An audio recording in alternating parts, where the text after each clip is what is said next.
Assalamualaikum warahmatullahi wabarakatuh. Selamat malam Pak. Sebelumnya mohon izin untuk memperkenalkan diri. Nama Taruna Dewasa Aditya Noviangga, NIT 20204101 dari Prodi Manajemen Transportasi Perkeretaapian 3A. Di sini saya izin menjelaskan mengenai pengoperasian kereta rel diesel hidrolik pada bab 2 yang mengenai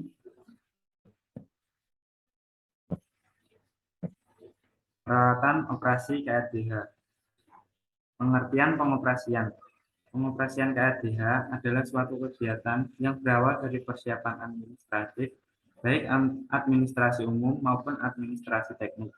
Pemeriksaan KRDH baik dalam kondisi masih mati sampai dengan pemeriksaan ketika KRDH sudah hidup, melakukan start dan mematikan engine KRDH, mengemudikan KRDH sampai dengan menyelesaikan tugas.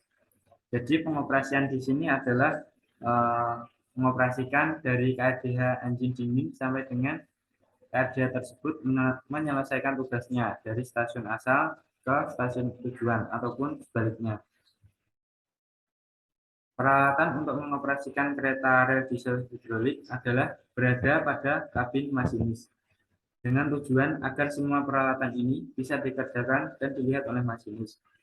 Peralatan tersebut antara lain, yang pertama, ada peralatan utama atau master control, peralatan pengereman, meteran, lampu indikator, saklar, dan switch. Di sini ada meja pelayanan masinis. Keterangan pada gambar adalah huruf A menunjukkan master control atau pengendali utama, yakni ada master handle, receiver handle, dan key switch. Master handle digunakan untuk tenaga kereta inspeksi. Lalu receiver yaitu untuk menunjukkan arah maju atau mundurnya kereta. Lalu key switch untuk menghidupkan interlocking dari master handle atau receiver handle. Jadi saat akan mengoperasikan kereta tersebut, key switch harus berada pada posisinya untuk membuka interlocking dari master handle dan receiver agar dapat dijalankan maju mundur ataupun pengereman. Lalu B ada pengereman, peralatan pengereman. Yang pertama ada pengereman udara dan yang kedua ada pengereman hidrodinamik. Lalu C meteran-meteran, D lampu indikator, E tombol dan switch. Pengendali utama atau master control.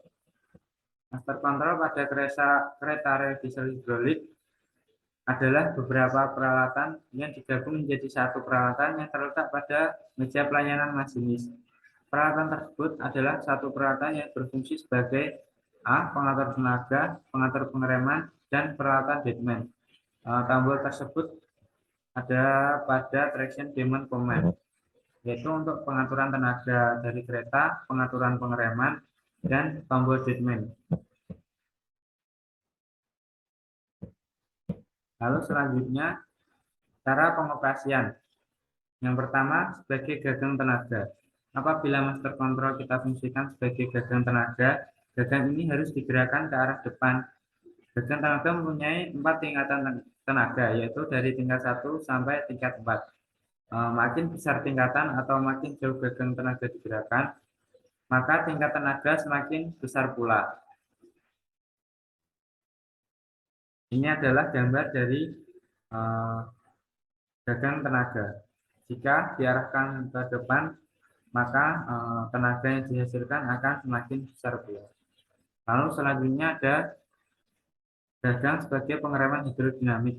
Apabila master control kita fungsikan sebagai gagang pengereman, gagang ini harus digerakkan ke arah belakang. Gagang pengereman mempunyai 7 tingkatan pengereman, yaitu dari tingkat 1 sampai dengan tingkat 6 untuk pengereman gradual ataupun bertahap, dan tingkat 7 untuk pengereman darurat atau emergency. Untuk pengereman biasanya dilakukan dari tingkat 1 sampai tingkat 6. Dalam kondisi tertentu atau kondisi darurat sehingga dibutuhkan pengereman cepat, maka pengereman dapat diarahkan ke tingkat 7 atau emergency brake. Lalu sebagai gagang deadman, apabila master control kita fungsikan sebagai gagang deadman, gagang ini harus ditekan ke bawah setiap 50 detik dan dilepas kembali sesuai dengan tempo yang telah diatur. Gagang deadman ini harus dikerjakan secara periodik dan digerakkan secara manual oleh masinis. Sehingga jika gagang deadman tersebut tidak dipencet selama 50 detik, maka buzzer dalam kereta akan berbunyi dan mengindikasikan masinis mengalami gangguan, sehingga kereta tersebut akan berhenti secara otomatis.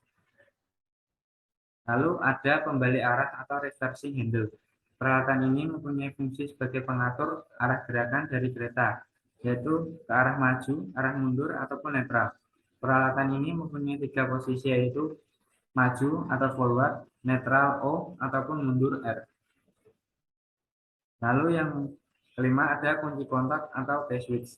Kunci kontak adalah berfungsi sebagai switch untuk menghubungkan arus listrik dari baterai ke sistem kendali. Jadi, sebelum mengoperasikan PRDH, maka terlebih dahulu peralatan ini harus dikerjakan. Kunci kontak mempunyai 2 posisi, yaitu on dan posisi off. Posisi on digunakan pada saat mengaktifkan kabin guna mengoperasikan PRDH. Jadi, selama PRDH operasi, peralatan ini harus pada selalu kondisi on. Lalu pada posisi off dipakai pada saat kabin tidak aktif atau kabin tidak dioperasikan. Jadi untuk kunci kontak, jika KRDH tersebut pada posisi berjalan, kunci kontak pada posisi on. Lalu jika KRDH tersebut pada posisi tidak dijalankan, tombol tersebut harus di posisi off. Lalu ada peralatan pengaman. Peralatan pengaman, pengereman atau deadman device adalah suatu peralatan yang berfungsi sebagai peralatan pengaman pengereman yang harus selalu dikerjakan oleh masinis. Apabila tidak dikerjakan pada jangka waktu tertentu, maka deadman ini akan mengerjakan pengereman secara otomatis. Cara mengerjakan peralatan deadman adalah dengan menginjak menekan selama 5 detik dan melepas selama 50 detik.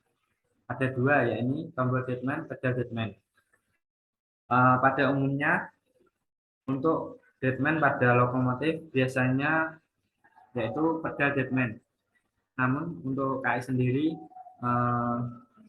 ada tombol deadman yang menyatu dengan master control. Jadi masinis harus menekan tombol deadman dan melepas selama 50 detik.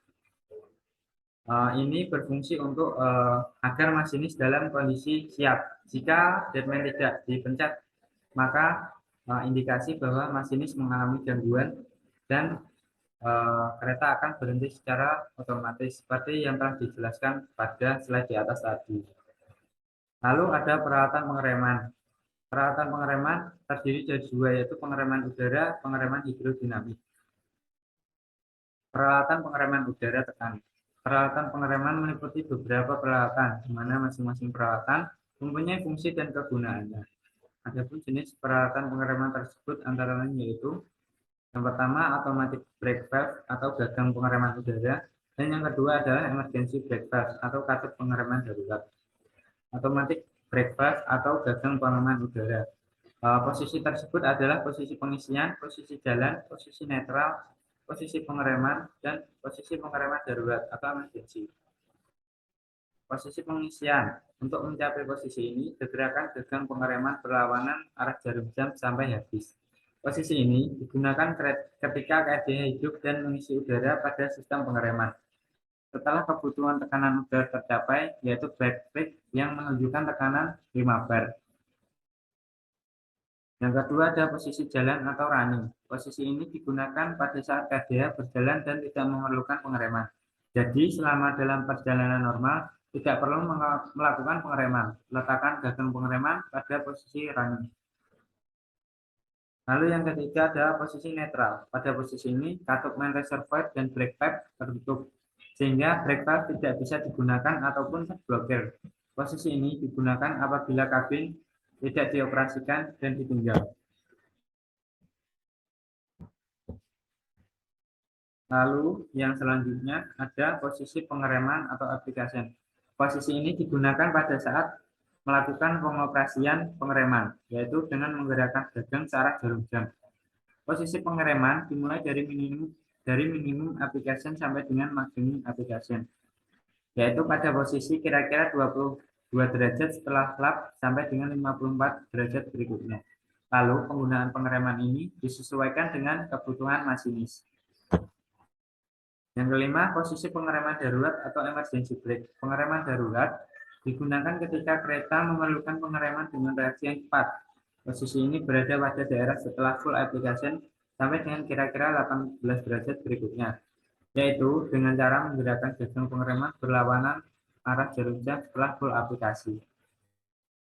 Pengereman hidrodinamik atau hidrodinamic brake. Pengereman jenis ini adalah sistem pengereman yang menggunakan transmisi hidrolik sebagai media pengereman.